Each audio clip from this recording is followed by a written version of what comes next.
की जो राजनीति चल रही है। दूसरा आप ये देखिए कि ये रोड शो कर रहे हैं कर्नाटक में, इलेक्शन हो रहे कर्नाटक में, और टारगेट किया केरल को, क्यों केरल एक शिक्षित प्रदेश है और इनके लिए चुभ रहा, क्यों केरल में इनके लिए कोई जगह नहीं है। हिंसा हो रही है मणिपुर में, तो वहां जाके इनको करना चाहिए था। पुलवामा के समय भी ये शूटिंग कर रहे थे मोदी साहब, और अभी ये रोड शो कर रहे हैं। तो कुल क्या मोदी ने अपनी बीवी को पता ही शादी करके पता ही नहीं बताया? क्यों बताया? तो भाई किसे रोका तुमको? बाद में क्यों बताया?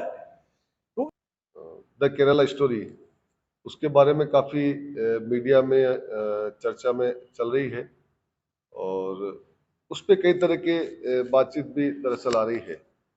फिल्म देखना अच्छी बात है, फिल्म बनना अच्छी बात है, और फिल्म बनाने का जो उद्देश्य होता है, हम सब लोग भी फिल्म देखते हैं, वो यही होता है कि हम लोग मनोरंजन करें। हमारे जो जीवन है तनावपूर्ण और संघर्षपूर्ण, उसमें से कुछ समय निकाल के साथ साथ ये भी उद्देश्य होता है कि कुछ अच्छी जानकारियां मिले, कुछ इतिहास के बारे में भी जानकारियां मिले।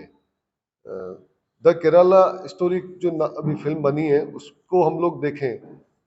ये इसलिए भी ज़्यादा अभी चर्चा में है कि हमारे देश के प्रधानमंत्री ने कर्नाटक के चुनाव में ये भी बोला था कि केरल बड़ा शिक्षित प्रदेश है, लेकिन वहाँ पर आतंकवाद की फैक्ट्री चल रही है, और उन्होंने केरला फिल्म देखने का भी उन्होंने आह्वान किया है। कि एक सेंसर बोर्ड होने के बावजूद भी इस तरह की फिल्में रिलीज हो रही है, तो सेंसर बोर्ड की उसके ऊपर भी प्रश्न चिन्ह लगता है, वो इस तरह कैसे उसको रिलीज कर रहा है। और फिल्में वास्तव में अक्सर कहा जाता है, जो फिल्म प्रोड्यूसर होते हैं वो कहते हैं हम तो समाज से लेते हैं। भाई आप समाज से लेते हैं, आप समाज को देते भी हो, तो जिस तरह का वातावरण आप फिल्मों के माध्यम से समाज को दोगे, समाज भी वापस वैसा बनेगा। तो अक्सर जो प्रोड्यूसर जैसे आप करें कैसी फिल्में बननी चाहिए, तो फिर फिल्में तो क्या एक तरह से मार्केट का साधन, उनको किसमें ज़्यादा मुनाफा मिलेगा वो बॉक्स ऑफिस को देखते हैं, वो नहीं देखते कि पब्लिक के ऊपर इसका क्या इफेक्ट पड़ेगा। तो होना ये चीज़ सांप्रदायिक सौहार्द वाली जो हमारी गंगा जमुनी तहजीब जो हिंदुस्तान की है, पूरे वर्ल्ड में मशहूर है, तो उसको बढ़ावा देने वाली फिल्में बननी चाहिए, और समाज को एक तरह से सही दिशा की ओर, खासतौर पर युवा को सही दिशा की ओर अग्रेसित करें। धन्यवाद। दरअसल जो कहानी है फिल्म की, मैं उसके कैरेक्टर के बारे में भी बात करना चाहूँगा, और हमारी क्या समझ है और वास्तविक तथ्य क्या है, उसके बारे में बातचीत करना चाहूँगा। दरअसल पहला जो इस फिल्म को लेकर बैन करने की बात चली थी, केरला हाई कोर्ट में चली थी, फिर सुप्रीम कोर्ट में भी ये मामला गया था, तो केरला हाई कोर्ट ने इसको बैन करने से मना कर दिया, लेकिन डायरेक्टर को ये निर्देश दिए, जैसा कि उसमें बताया था, 32,000 लड़कियां हैं जो लव जिहाद की शिकार हुई है केरल में, और फिर उनको आईएसआई से संपर्क करके उनको आतंकवादी बनाया गया, और उनको यौन दास बनाया गया, मतलब सेक्स वर्कर्स उनको बना के उनको इस्तेमाल किया गया। तो ये एक जो फैक्टर था, और दूसरा था उसको सत्य घटना पर जैसा बताया जा रहा था, या फिर कुछ नहीं कहा जा रहा था उस बारे में। तो वहां पर डायरेक्टर को, जो निर्माता, उनको ये कहना पड़ा कि ये सत्य घटनाओं पर आधारित नहीं है फिल्म। तो पहला जो हमारे प्रधानमंत्री दावा कर रहे हैं केरल स्टोरी के बारे में, इस फिल्म के बारे में, एक इतिहास को समझना है तो आप केरल फिल्म देखिए, ये स्टोरी देखिए। तो पहला तो ये हाईकोर्ट के जो आदेश है, उसके बाद उन्होंने इस बात को स्पष्ट कर दिया कि कोई 32, जो डायरेक्टर को पूछो आपके पास कोई ऐसा आंकड़ा है जो लव जिहाद की शिकार हुई, तो उन्होंने उसमें मना करा। तो उसके बाद ही फिर जो है ये दोनों जो कंटेंट्स थे उसमें हटाने पड़े। एक उसके बाद सुप्रीम कोर्ट में भी ये मामला गया है, और वहां पर भी इसको बैन करने की बात की, लेकिन सुप्रीम कोर्ट ने वहां पर ये कहा कि ये जो फिल्म है जो बनाई गई है वो सीरिया पर आधारित है। ये एक नई बात मुझे ही आज ही जानने को मिली है कि सुप्रीम कोर्ट में ये बात सुप्रीम कोर्ट ने अपने कमेंट में कहा है। तो देखें, महिलाओं के मामलों में देखें, जो उनके साथ घटनाएं होती है, निश्चित रूप से कोई भी संवेदनशील व्यक्ति जो है वो उसको सही नहीं कह सकता है। लेकिन एक डेटा ये आया 2016 से 2020 तक, ये विधानसभा में बोला है, गुजरात की विधानसभा में, तो वहां पर 41,621 महिलाएं लापता हुई है 2016 से 2020 के बीच में।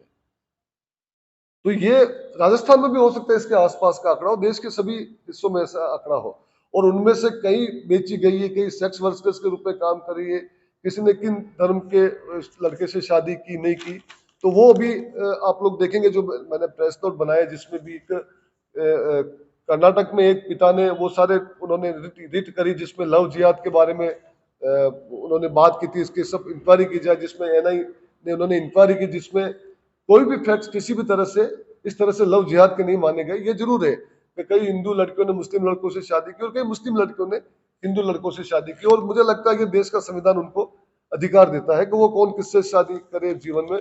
और ये बात भी सही है कि कई घटनाएं ऐसी होती है जब अलग अलग धर्म में शादियां करते हैं तो उनके घरों में हिंसा की और कई तरह की बात होती है, प्रताड़ना की बात होती है, और वो उस दायरे तक मुझे लगता है सीमित नहीं रखना होगा। अभी भाजपा और मोदी खुद जानते हैं कि हम अपने आप में आज पिट रहे हैं हर जगह, इस वजह से ये सारा काम कर रहे हैं। इनके पास में और कोई है नहीं, महंगाई से बेरोजगारी से लेकर इनको कोई लेना देना नहीं। इनको केवल मुसलमान और मस्जिद मंदिर के ऊपर अटैक करके ही और इस देश के अंदर जो वातावरण को खराब करके ये वापस सत्ता में मजबूती से आने की कोशिश में रहते हैं। इनके पास कोई मुद्दा है नहीं। इनके मुद्दे जो पहले थे वो खत्म हो गए, अपने आप को इन्होंने खत्म कर लिया। अब इन्होंने एक नग्गा नाच कर रहे हैं। केरल में सबसे ज्यादा हमारे जितने भी राज्य हैं हिंदुस्तान के, सबसे ज्यादा पढ़े लिखे लोग वहाँ हैं। वहाँ कोई गंवार नहीं है। गंवार तो यहाँ पर जा बैठे हैं हम लोग, लेकिन सवाल है वहाँ पढ़े लोग ऐसे करते हैं कि भैया कि दिल मिला गधी से परी क्या चीज़ है, अपनी अपनी मर्जी की बात है भैया। ये ऐसी बात है, गलत है। क्या मोदी ने अपनी बीवी को पता ही शादी करके पता ही नहीं बताया? क्यों बताया था भाई? किसने रोका तुमको? बाद में क्यों बताया? तो उनकी मर्जी की बात है। बाद में तो जरूरी कर दिया, चुनाव में लड़ सकते थे, उनकी मर्जी की बात है, कोई दबाव नहीं है। नहीं बताया नहीं बताया, लेकिन मोदी कहते हैं 4 किलो गाली खाते और कितनी मशरूम खाते, तो हाथी है क्या? हम तो कहते गाली खाते, गाली तो आपको कोई देता ही नहीं है, दुआ ही देता है कि मोदी अब यही काम करते रहो और आपका सत्यानाश होता रहेगा तुम्हारे मुंह। उनके कहने से जाएंगे वो। ये लोग हैं अपने विचारों से ही मर जाएंगे। इनके विचार उल्टा आ रहे। दुनिया को गधा नहीं, जानवर नहीं है। दुनिया समझ रही इस चीज को। सवाल इस चीज का है क्योंकि हम ईमानदार हैं और ईमानदारी को इनको कैसे खत्म करना है, ये चाहते हैं कि हम जैसे हम भी बन जाए सब लोग, तो ये मुश्किल है, कभी नहीं बनेंगे। हम अपनी सच्चाई पे चलेंगे। ईमान ही सबसे बड़ी चीज है, ईमान। झूठ हम बोलेंगे नहीं। ये झूठ बोलने की इन्होंने तो कसम खा रखी है, खाते रखे रात दिन झूठ बोलते रहते हैं। वो झूठ इन्हीं को लेकर के जाएंगे। भारत में सबसे ज्यादा एजुकेशन केरल की है, तो कभी भी जात पात किसी प्रकार का दंगा फसाद नहीं हुआ है। छोटा मोटा आरएसएस के लोग भी वहाँ रहते हैं, लेकिन किसी प्रकार का कोई घटना नहीं हुई। और वहाँ के लोग यहाँ saint Teresa, saint Mary's, saint Gabriel सभी प्रकार के यहाँ लोग रहते हैं और अच्छी एजुकेशन दे रहे हैं। लेकिन लड़ाई झगड़ा वगैरह, मैं कई बार केरल गया हुआ हूँ, वहाँ पर गाड़ी से उतरते हैं तो इतना बढ़िया ये है कि गाड़ी से उतर उसका भाई भी नजर आ जाए तो आवाज़ नहीं देगा मैं आ गया हूँ। यहाँ कोई बीड़ी पी करके कोई रोड पे नहीं फेंकता है। हर प्रकार से वहाँ का इतना बढ़िया शुद्ध वातावरण, एर्नाकुलम वगैरह, कोट्टायम वगैरह सभी जगह में देखे हैं। तो वहाँ इस तरह का कोई काम नहीं है जैसा इस भारत में और जगह होता है। और वहाँ पे कस्टम वगैरह वगैरह सब चीज़ें बराबर, तोल भाव वगैरह सब होता है। वहाँ डकैती चोरी वगैरह नहीं होती है, किसी प्रकार का कस्टम ड्यूटी वगैरह नहीं चुराते हैं वहाँ पे। इनका जब माहौल बनता है और बीजेपी को जब पता चलता है कि अब हम पिछड़ने वाले हैं, तो इस तरह के घेर मुद्दे, निरर्थक मुद्दे उछाले जाते हैं। और चूंकि मीडिया का बड़ा प्रभाव होता है, जो केरल फाइल्स जो मूवी बनाई गई है, तो जब आम पब्लिक देखती है तो चाहे वो काल्पनिक स्टोरी, उन्होंने पहले भाई उन्होंने अगर उसमें आगे लिख के दे दिया भाई कि काल्पनिक, उसके बावजूद भी मूवी को लोग डायरेक्ट देखते हैं। पढ़ने में और देखने में काफ़ी फर्क होता है।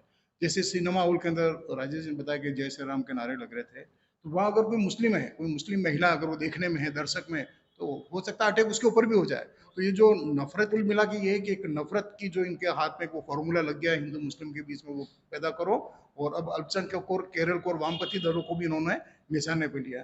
तो ये है, तो ये गलत है। और इस तरह की फिल्में, एक तरह से फिल्म भी मुझे लग रहा है कि ये इन्हीं का एक प्रचार माध्यम है, इन्होंने बनवा के और पब्लिक के बीच में इसको रिलीज करवाई है ताकि लोगों का ब्रेन वॉश किया जा सके। मसला हो रहा है कर्नाटक में या केरल में, लेकिन उदयपुर के अंदर या राजस्थान में या मध्य प्रदेश में इसके खिलाफ प्रदर्शन हो रहे हैं, तो फिजा यहाँ की भी बिगाड़ी जा रही है। वो किस तरह से रोकेगा भाई? जनता कुछ समझदार है, उसको किस तरह से रिएक्ट करना चाहिए?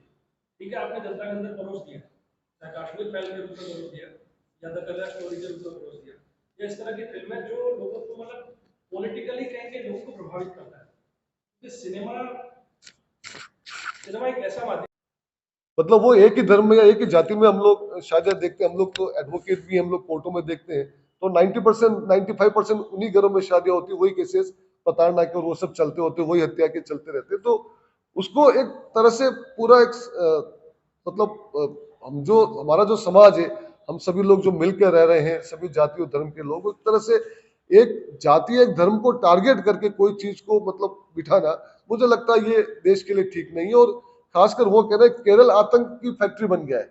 हम लोग अभी देखिए मणिपुर में देख लें, आज तो बीजेपी की वहां पर सरकार में शामिल है, वहां पर सरकार में 55 लोग तो भी आंकड़े आ रहे हैं अखबारों में, हो सकता है कई ज्यादा लोग उसमें मारे गए हैं। तो चाहे वहां पर देखो, चाहे आप माफिया राज देखो, तो यूपी में आप देखिए जहां पर आपकी सरकार है, का इनकाउंटर आए दिन वहां पर हो रहे हैं। तो पूरे देश में हम लोग देखें अलग अलग जगह पर बीजेपी की सरकारें हैं, वहां पर भी ये चल रहा है। और केरल जो हमारा प्रदेश है देश का, वो जो नीति आयोग है जो केंद्र सरकार के अधीन चलता है, उसमें जो डेटाज निकला है, समग्र विकास का सूचकांक जो निकला है, उसमें केरल देश में सबसे पहले नंबर पे है। आज देश के समग्र विकास सूचकांक में देश में सबसे पहले नंबर पर केरल है। लेकिन केरल को किस ढंग से बदनाम किया जाए, केरल वासियों को किस ढंग से बदनाम किया जाए, उसका कारण क्या, दर्द क्या है? तो वहां पर उनका खाता नहीं खोला बीजेपी का आज तक।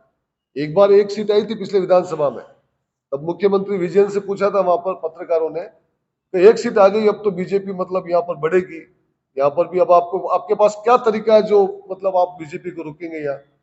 तो उन्होंने कहा हम उस विधानसभा में जहाँ बीजेपी आई है वहां पर शिक्षा का स्तर को हम लोग बढ़ाएंगे।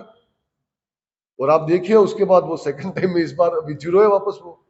तो केरल की जो धर्मनिरपेक्षता के, प्रगतिशीलता के जो मूल्य है, मुझे लगता है कि वो बहुत बड़ी चोट है। वो एक तरह से बीजेपी को आधार नहीं बनाने दे रहे वहां पर, कि वो अपने बड़ा जो पूरे देश में वो ऐसा ये जाति और धर्म की खेल खेल कर वो बढ़ा रही है। मुझे लगता है वो कहीं बढ़ा नहीं पा रही, उस चक्कर में वो इस तरह से काम कर रही है।